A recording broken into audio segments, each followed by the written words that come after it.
Plenty Mr. Gilly production. Gilly. Okay. Let them know.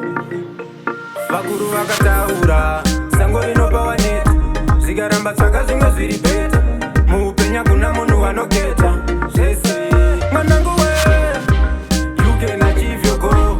Don't let pressure make you fall. Ukashingirira zvinoita bo une chipo saka let them know you can achieve your goal. Don't let pressure make you fall. Ukashingirira zvinoita bo une chipo saka let them know.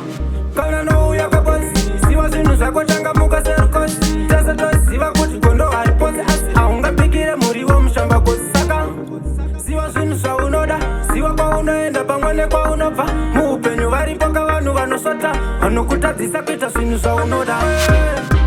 You can achieve your goal. Don't let pressure make you fall. Ukashingirira zvinoita bo une chipo saka let them know you can achieve your goal. Don't let pressure make you fall. Ukashingirira zvinoita bo une chipo saka let them know. Ukashingirira hakuna chinoramba asi ukagara pasi kana kukanda mapfumo pasi zvinhu zvako zvese ndati hazvimbofamba. Vakataura sango rinopa waneta zvikaramba tsvaka zvimwe zviri beta muupenyu kuna munhu wanoketa zvese mwanangu we you can achieve your goal.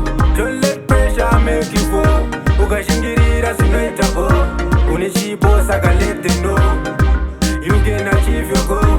Don't let pressure make you fall.